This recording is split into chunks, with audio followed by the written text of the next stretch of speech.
बिस्मिल्लाहिर्रहमानिर्रहीम, अस्सलाम वालेकुम। मैं फैज़ान रिजवी और आप मेरे यूट्यूब चैनल और फेसबुक पे देख रहे हैं। आज 15 सितंबर 2023 है, दिन है जी जुमातुल मुबारक का। 569 रोज़ आज मुकम्मल हो गए रूस और यूक्रेन के दरमियान जारी जंग को। I am ready for talks, मैं बातचीत के लिए मुकम्मल तौर पर तैयार हूँ। रशिया के सदर व्लादिमीर पुतिन की ये स्टेटमेंट तब सामने आई जब एक और वफ्द निकल पड़ा अमन का पैगाम लेकर। इस वक्त वो वफ्द कहाँ पर है? रशिया और यूक्रेन का एक्सपेक्टेडली दौरा भी करेगा ये वफ्द, जिस पर रद्द-ए-अमल का इजहार करते हुए रशिया के सदर व्लादिमीर पुतिन ने कहा कि मैं मुकम्मल तौर पर बातचीत के लिए तैयार हूं। मजीद रूस के सदर ने क्या कहा वो भी आपको बताऊंगा। जहां तक ताल्लुक है यूक्रेन के सदर व्लादिमीर ज़ेलेंस्की का, तो आपको मालूम है कि इस तरह के जो बड़े फैसले हैं वो यूक्रेन के सदर के हाथ में नहीं है। जिसके हाथ में ये फैसले हैं उनसे मुलाकात करने के लिए यूक्रेन के सदर का दौरे अमेरिका स्केड्यूल हो चुका है। ना सिर्फ अमेरिका के सदर जो बाइडेन से मुलाकात होगी, बल्कि लंबा चौड़ा सा विजिट है, लंबा चौड़ा सा स्केड्यूल है, बहुत इंपॉर्टेंट एजेंडा है इस दौरे का, आपके साथ शेयर करूंगा। सबसे पहले बात करेंगे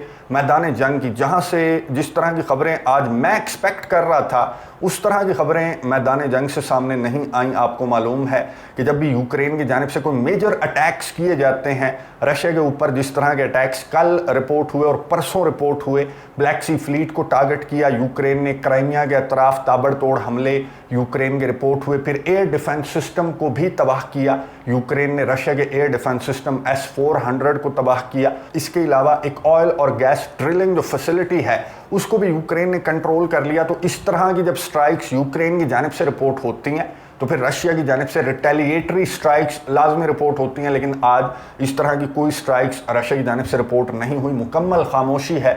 और ये खामोशी किसी तूफान का पेश खैमा भी हो सकती है। रशिया की जानिब से कुछ इंपॉर्टेंट स्टेटमेंट्स, कुछ इंपॉर्टेंट विजिट्स भी सामने आए हैं, उनकी डिटेल्स भी आपके सामने रख दूंगा। सिर्फ एक दावा यूक्रेन के डिफेंस मिनिस्ट्री की जानिब से सामने आया कि हमने एक बहुत इंपॉर्टेंट विलेज को कंट्रोल कर लिया। डोनेट्स्क रीजन के अंदर ये विलेज है। और ये इंपॉर्टेंट किस तरह से है? यूक्रेन ने कहा कि इसकी स्ट्रेटेजिक लोकेशन इतनी इंपॉर्टेंट है कि इस एक विलेज को कंट्रोल करने का मतलब ये है कि हम डोनेट्स्क रीजन को आने वाले दिनों में हम डोनेट्स्क रीजन को भी कंट्रोल कर सकते हैं। और पूरे का पूरा जो मीडिया है, यूरोपियन मीडिया, मगरबी मीडिया, आप उठाकर देख लें तो सुर्खियों के अंदर है कि यूक्रेन ने एक विलेज को कंट्रोल कर लिया। अब ऐसा क्या है इस विलेज के अंदर, यह आपको तस्वीर नज़र आ रही होगी, मैं आपको दिखा देता हूं कि ये विलेज है डोनेट्स्क रीजन का। और इतना वावेला इसलिए मचाया जा रहा है क्योंकि यूक्रेन के काउंटर ऑफेंसिव का जो हाल है, तो इस तरह की खबरें बहुत मुश्किल से यूक्रेन की जानिब से सामने आती हैं। और जब भी सामने आती हैं तो फिर यूरोपियन मीडिया, मगरबी मीडिया की ड्यूटी ही यहीं पर लगी हुई है कि आपने इस तरह की खबरों को इतना ज़्यादा उछालना है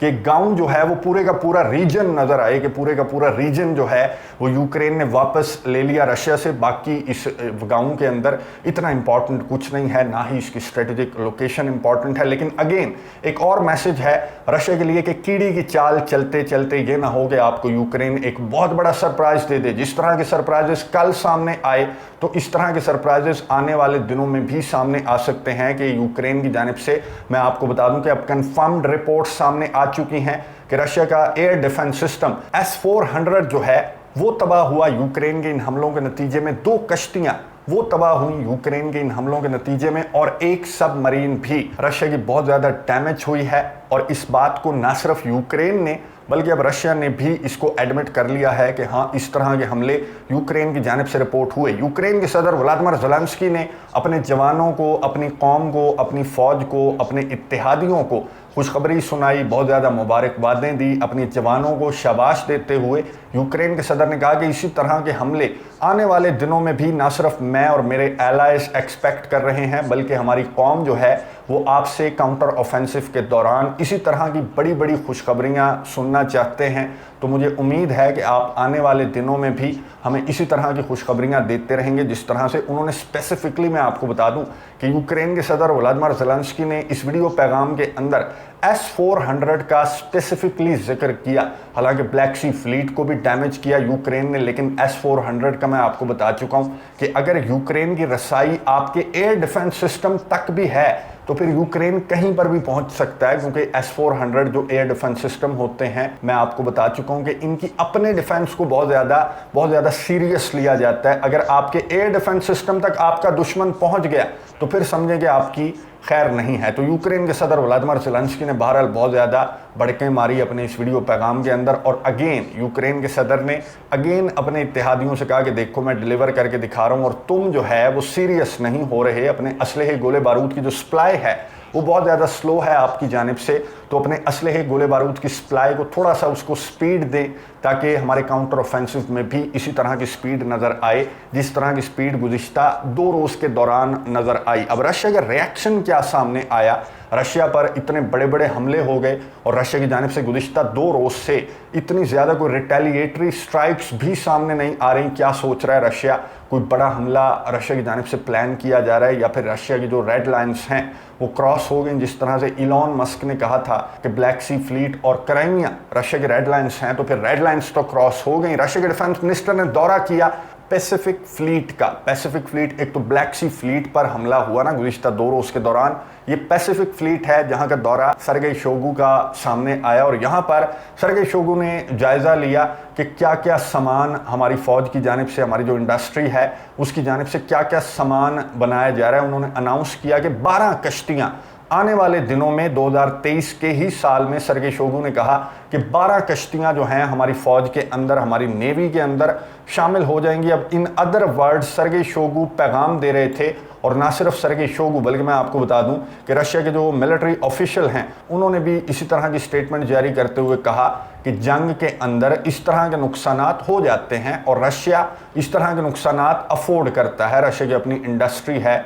जो कि बहुत बड़ी है, अगर 2 कश्तियां तबाह हो गई तो हम 10 और बना लेंगे। लेकिन आपका क्या होगा? आपका मंगोली मिशन कहां तक लेकर जाएंगे आप? आखिरकार आपके इत्तेहादी आपको जो असलहा गोला बारूद सप्लाई कर रहे हैं वो थक जाएंगे। यही बात रूस के सदर व्लादिमीर पुतिन ने भी की। ईस्टर्न इकोनॉमिक फोरम से खिताब करते हुए मैंने आपके साथ शेयर किया था कि रशिया के सदर व्लादिमीर पुतिन जो हैं वो ऐसा लगता है कि इंतज़ार कर रहे हैं कि कब सॉफ्टवेयर अपडेट होगा यूक्रेन के इत्तेहादियों का, जो यूक्रेन को भर भर कर मदद इमदाद प्रोवाइड कर रहे हैं। खैर सर्गेई शोइगु ने कहा कि 12 कश्तियाँ यहाँ पर हमारी फ्लीट के अंदर शामिल हो जाएंगी, और इसी तरह से जो हमारी इंडस्ट्री है वो तेज़ी के साथ असलहा गोला बारूद बना रही है, और फ्रंट लाइन्स के ऊपर हमारी फ़ौज को, हमारी अफवाज को असलहा गोला बारूद सप्लाई किया जा रहा है। इसका मतलब ये है कि हमारी इंडस्ट्री बहुत बड़ी है और हमें इस तरह के जो हमले हैं उससे कोई फ़र्क नहीं पड़ने वाला। रशिया सालों तक भी इस ऑपरेशन को, इस जंग को आगे लेकर बढ़ सकता है। अगर यही बात है तो फिर अमेरिका, जापान और साउथ कोरिया की जानिब से एक जॉइंट स्टेटमेंट सामने आई, और उन्होंने ये कहा कि किम जोंग उन के साथ जो आपने मुआहिदा किया है असलहे गोले बारूद का, आपकी इंडस्ट्री तो इतनी बड़ी है, तो फिर आपको तो ज़रूरत नहीं थी कि Kim Jong Un, north Korea जो कि छोटा सा मुल्क है, जो कि आपकी वजह से ही एग्जिस्ट करता है, तो उससे असलहा लेने की आपको क्या ज़रूरत पड़ गई? आपने यूएन सिक्योरिटी काउंसिल की करारदादों की खिलाफ वर्जी की है जिसके आप परमानेंट मेंबर हैं। तो क्रेमलिन की जानिब से रद्द-ए-अमल सामने आया, और क्रेमलिन के तर्जमान दिमित्री पेस्कोव ने कहा कि जिस तरह की खबरें इंटरनेशनल मीडिया के ऊपर गर्दिश कर रही हैं कि हमारी किम जोंग उन के साथ कोई असलहे गोले बारूद की डील हुई है, तो उसको मुकम्मल तौर पर क्रेमलिन के तर्जमान दिमित्री पेस्कोव ने मुस्तरद किया। और ना सिर्फ क्रेमलिन के तर्जमान दिमित्री पेस्कोव बल्कि खुद रशिया के सदर व्लादिमीर पुतिन ने भी कहा कि हमें याद है कि जो यूएन सिक्योरिटी काउंसिल के अंदर जो फैसले हुए नॉर्थ कोरिया के ऊपर, जिस तरह की सैंक्शंस हैं, और रशिया यूएनएससी का परमानेंट मेंबर है, और हमारा इस तरह का कोई मुआहिदा किम जोंग उन के साथ, नॉर्थ कोरिया के साथ इस तरह का असलहे गोले बारूद का कोई मुआहिदा हमारा नहीं हुआ। हमारे अपने नेबर्स के साथ ताल्लुकात अच्छे हैं, ना सिर्फ नॉर्थ कोरिया बल्कि साउथ कोरिया के साथ भी हम अच्छे ताल्लुकात रखना चाहते हैं। और ये गलत फहमियाँ जो हैं, जो इंटरनेशनल मीडिया के ऊपर फैलाई जा रही हैं, इनको मुकम्मल तौर पर मुस्तरद किया क्रेमलिन के तर्जमान ने, और ये कहा कि कोई डील नॉर्थ कोरिया के साथ रशिया की कोई इस तरह की डील तय नहीं पाई, लेकिन एक डील तो एक्सपेक्टेड है जो कि यूक्रेन और अमेरिका के दरमियान कोई बड़ा ऐलान अमेरिका की जानिब से किया जा सकता है। यूक्रेन के सदर व्लादिमीर ज़ेलेंस्की का मैं आपको बता दूं कि दौरा स्केड्यूल हो चुका है। सबसे पहले तो यूक्रेन के सदर जाएंगे न्यूयॉर्क। न्यूयॉर्क के अंदर आपको मालूम होगा कि 19 सितंबर से स्टार्ट हो रहा है यूनाइटेड नेशंस जनरल असम्बली का 78वां इजलास। वैसे स्टार्ट हो चुका है, लेकिन जो डिबेट है, जो जनरल डिबेट होती है, जो खिताब होते हैं तमाम ममालिक के सरबराहान की या फिर रिप्रेजेंटेटिव्स के, वो स्टार्ट होगा 19 सितंबर से। और पहला जो खिताब है वो ब्राज़ील का है, फिर अमेरिका का है, और उसी दिन यूक्रेन का भी खिताब है, जो कि ये कहा जा रहा है कि यूक्रेन के सदर व्लादिमीर ज़ेलेंस्की खुद यूनाइटेड नेशंस जनरल असेंबली से खिताब करेंगे। गुज़िश्ता साल की अगर बात करें तो वर्चुअली खिताब किया था यूक्रेन के सदर व्लादिमीर ज़ेलेंस्की ने। इस मरतबा जाएंगे वहाँ पर कुछ हमदर्दियाँ समेटने की कोशिश करेंगे यूक्रेन की जानिब से। ये कहा जा रहा है, जो इंटरनेशनल मीडिया रिपोर्ट कर रहा है, कि यूक्रेन के सदर व्लादिमीर ज़ेलेंस्की ना सिर्फ UNGA से खिताब करेंगे बल्कि उन कौमों को भी अपनी तरफ माइल करने की कोशिश करेंगे जो कि यूक्रेन जंग के अंदर जिन्होंने न्यूट्रल स्टांस अपनाए रखा है, जैसे इंडिया हो गया, चाइना हो गया, पाकिस्तान समेत बहुत सारे ममालिक ऐसे हैं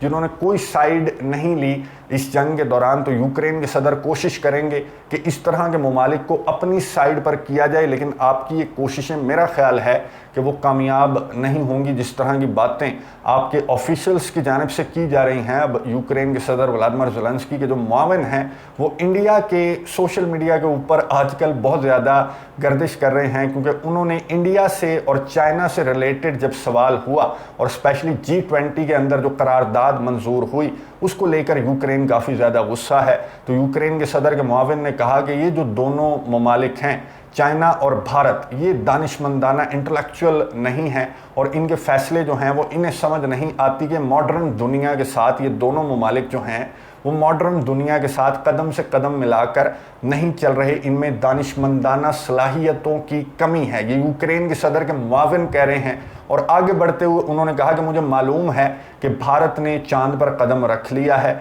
और भारत ने एक मिशन सूरज की जानिब भी भेजा है, लेकिन भारत फिर भी इस तरह के मिशंस भेजने का ये मतलब नहीं है कि आप इंटेलेक्चुअल हैं या फिर मॉडर्न दुनिया के अंदर आप एग्जिस्ट करते हैं। मैं इस बात को तस्लीम नहीं करता। मेरा ख्याल है कि जो कौमें, जो मुल्क यूक्रेन के सदर व्लादिमीर ज़ेलेंस्की को असलहा, गोला बारूद प्रोवाइड करते हैं वो इंटेलेक्चुअल हैं, बाकी सारे जो हैं वो बिल्कुल फारिग हैं यूक्रेन की नज़र में। वो यूक्रेन जो 8-10 साल से क्राइमिया तक नहीं पहुंच सका, वो उस मुल्क के बारे में इस तरह की बातें कर रहे हैं जिसने चांद पर भी कदम रख लिया, जो दुनिया की बहुत बड़ी ताकत, भारत बहुत बड़ी ताकत है दुनिया की। चाइना का तो खैर डाउट ही नहीं है कोई, चाइना को तो एक्सप्लेन करने की भी ज़रूरत नहीं है कि चाइना कितनी बड़ी ताकत है। भारत भी चौथी पांचवी बड़ी ताकत है, दिफाई एतबार से भी, आबादी के लिहाज से दुनिया का सबसे बड़ा मुल्क अब भारत बन चुका है। अब तो खैर स्पेस रेस के अंदर भी भारत आ चुका है। तो इस तरह की बातें जब आपके ऑफिशियल्स करेंगे तो आप UNGA जाकर भी क्या कर लेंगे? कुछ नहीं कर सकते। यूक्रेन के सदर व्लादिमीर ज़ेलेंस्की बजाय कुछ ममालिक को अपने साथ करने के, मेरे ख्याल में गुज़िश्ता साल से लेकर अब तक की अगर बात करें तो कुछ ममालिक जो हैं वो रशिया के साथ हो चुके हैं, ना कि यूक्रेन के साथ। खैर यूक्रेन के सदर का यहाँ पर अमेरिका के सदर जो बाइडन से मुलाकात का भी स्केड्यूल जो है वो कंफर्म हो चुका है कि न्यूयॉर्क के बाद वाशिंगटन DC यूक्रेन के सदर व्लादिमीर ज़ेलेंस्की जाएंगे, वाइट हाउस जाएंगे, अमेरिका के सदर जो बाइडन से मुलाकात करेंगे और मज़ीद इमदाद का मुतालबा भी यूक्रेन के सदर की जानिब से अमेरिका के सामने रखा जा सकता है। कांग्रेस का भी कहा जा रहा है कि कांग्रेस से भी यूक्रेन के सदर व्लादिमीर ज़ेलेंस्की खिताब कर सकते हैं और UNSC की यूक्रेन रिलेटेड जो बहुत इंपॉर्टेंट मीटिंग है वो भी यूक्रेन के सदर चेयर करेंगे। मैं आपको बता दूं कि ये एक और मौका है कि जहां पर हम देख सकते थे रूस के सदर व्लादिमीर पुतिन और यूक्रेन के सदर व्लादिमीर ज़ेलेंस्की को एक छत के नीचे हम देख सकते थे। अब बहुत सारे इस तरह के मौके जो हैं वो निकल चुके हैं। G20 का समिट अभी रिसेंटली हुआ भारत के अंदर, वहाँ पर भी ना ही भारत ने यूक्रेन के सदर को बुलाया और ना ही रूस के सदर व्लादिमीर पुतिन आए, वरना इस तरह की खबरें गर्दिश करती रहीं, कई महीनों तक गर्दिश करती रहीं कि शायद इस जगह पर हम रूस और यूक्रेन के सदूर को एक छत के नीचे देखेंगे। तो UNGA का मैं आपको बता दूं कि यहाँ पर भी यूक्रेन के सदर व्लादिमीर ज़ेलेंस्की तो जाएंगे, लेकिन रशिया के सदर व्लादिमीर पुतिन की जानिब से सर्गे लैवरोव जो रशिया के फॉरेन मिनिस्टर हैं वो यहाँ पर शरीक होंगे और यहाँ पर जो खिताब है वो भी सर्गे लैवरोव की जानिब से किया जाएगा। रूस के सदर व्लादिमीर पुतिन जो हैं वो UNGA के सेशन में शिरकत नहीं कर रहे, ना ही चाइना के सदर शी, ना ही नॉर्थ कोरिया के सरबराह किम जोंग उनका कंफर्म हुआ है। ये जो सरबराहान हैं ये UNGA के सेशन में यहाँ पर हमें नज़र नहीं आएंगे। यूक्रेन के सदर व्लादिमीर ज़ेलेंस्की यहाँ पर नज़र आएंगे मंगोली मिशन को आगे बढ़ाने के लिए और कुछ ममालिक को अपने साथ मिलाने का मिशन लेकर यूक्रेन के सदर व्लादिमीर ज़ेलेंस्की अगले हफ्ते रवाना हो जाएंगे न्यूयॉर्क के दौरे पर। यहाँ पर मैं आपको ये बता दूं कि कुछ ममालिक को तो साथ मिलाना छोड़ दें, जो ममालिक आपके साथ हैं, ये जो तस्वीर आपको नज़र आ रही है ये जर्मनी की तस्वीर है और ये जर्मनी की दीवारों पर इस तरह की तस्वीरें पहले भी पोलैंड के अंदर इस तरह की ये जो तस्वीर आपको मैं दिखा रहा हूँ, ये पोलैंड के अंदर इस तरह की तस्वीर जो है, इस तरह की पेंटिंग नज़र आई थी जिस पर यूक्रेन ने बहुत ज़्यादा शोर किया था। फिर पोलैंड ने वजाहत की थी कि ये फेक है, ये एडिटेड है और इस तरह की कोई भी तस्वीर यहाँ पर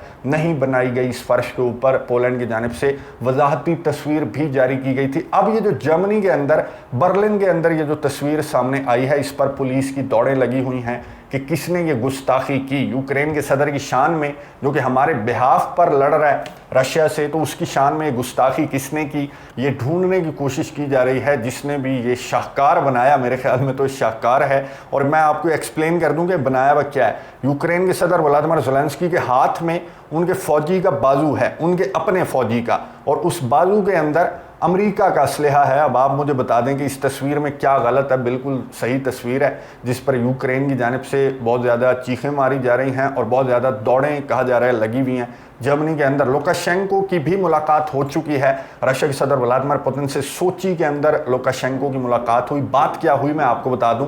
पहली बात तो हुई जो ड्रिल्स चल रही हैं नेटो की बाल्टिक सी के अंदर, मैंने आपको बताया था बहुत बड़ी ड्रिल्स हैं, उनसे मुतल्लिक बात हुई। और नॉर्थ कोरिया के दौरे से मुतल्लिक बात हुई, नॉर्थ कोरिया के सरबराह के दौरे से मुतल्लिक बात हुई। यहाँ पर लुकाशेंको ने कहा कि मुझे भी शामिल कर लो। जो हमारा एक 3 का ग्रुप हुआ करता था उसमें एक मरतबा फिर से उसको एक्टिवेट कर देते हैं। तो रशिया के सदर व्लादिमीर पुतिन ने कहा कि मैं तुम्हें मुकम्मल ब्रीफिंग दूंगा। जो नॉर्थ कोरिया के सरबराह किम जोंग उन से मेरी मुलाकात हुई। तीसरा जो टॉपिक था इस मुलाकात का, वो बहुत इंपॉर्टेंट था, मैं आपको बता दूं, वागनर से रिलेटेड। आपको मालूम है कि वागनर्स की मिलिट्री बेसिस बन गई थी बेलारूस के अंदर, लेकिन अब कुछ सैटेलाइट इमेजेस ये सामने आए हैं कि उन मिलिट्री बेसिस को ख़त्म किया जा रहा है। इसका मतलब ये है कि वागनर्स या तो मुकम्मल तौर पर ख़त्म हो चुके हैं जैसा कि क्रेमलिन के तर्जमान ने कहा था, या फिर इनका अगला ठिकाना अफ्रीका होने वाला है। वागनर्स का कोई नया चीफ सामने नहीं आया। रिपोर्ट्स की सूरत में तो था लेकिन कोई कंफर्मेशन सामने नहीं आई। वागनर्स का जो फ्यूचर है वो अभी तक मुकम्मल तौर पर क्लियर नहीं हुआ कि वागनर्स का फ्यूचर क्या है, वागनर्स का नया चीफ कौन होगा। इस तरह की बातें जो हैं वो अभी तक कंफर्म नहीं हुई। और एक ही बंदा कंफर्म कर सकता है, ये बंदा जो बेलारूस के सरबराह हैं लुकाशेंको, सिर्फ यही कंफर्म कर सकते हैं क्योंकि यहाँ पर मौजूद थे वागनर्स। अब यहाँ से कहाँ पर जा रहे हैं, अपना सामान पैक करके, जो बेसिस ख़त्म कर दी गई हैं, इसका क्या मतलब है ये लुकाशेंको की जानिब से ही बताया जा सकता है। लेकिन फ़िलहाल लुकाशेंको ने भी इस तरह की कोई स्टेटमेंट जारी नहीं की वागनर से रिलेटेड। रूस के सदर व्लादिमीर पुतिन के पास अब कुछ ही ऑप्शंस बचे हैं, ये जो डिटेल्स मैंने आपको बता दी। अब रूस के सदर व्लादिमीर पुतिन के पास एक ऑप्शन तो ये है कि इसी तरह से अपने ऑपरेशन को लेकर आगे की जानिब बढ़ते रहें। अगर आपकी 2 कश्तियां तबाह हो जाती हैं तो आप 10-12 और बनाने का ऐलान करते हैं। और दूसरा ऑप्शन ये है जो रमज़ान कदरोफ का मशवरा था, गुज़िश्ता वीडियो के अंदर भी आप में से बहुत सारे व्यूवर्स पूछ रहे थे कि बता तो दो कि रमज़ान कदरोफ का मशवरा था क्या। मैं आपको बता दूं, रमज़ान कदरोफ जो चेचन सरबराह हैं वो रूस के सदर व्लादिमीर पुतिन को कहते हैं कि मार्शल लॉ नाफिज करो और अपने मुल्क के अंदर एक जंग डिक्लेयर करो। अभी तक मैं आपको बता दूं कि रशिया ने मार्शल लॉ नाफिज नहीं किया।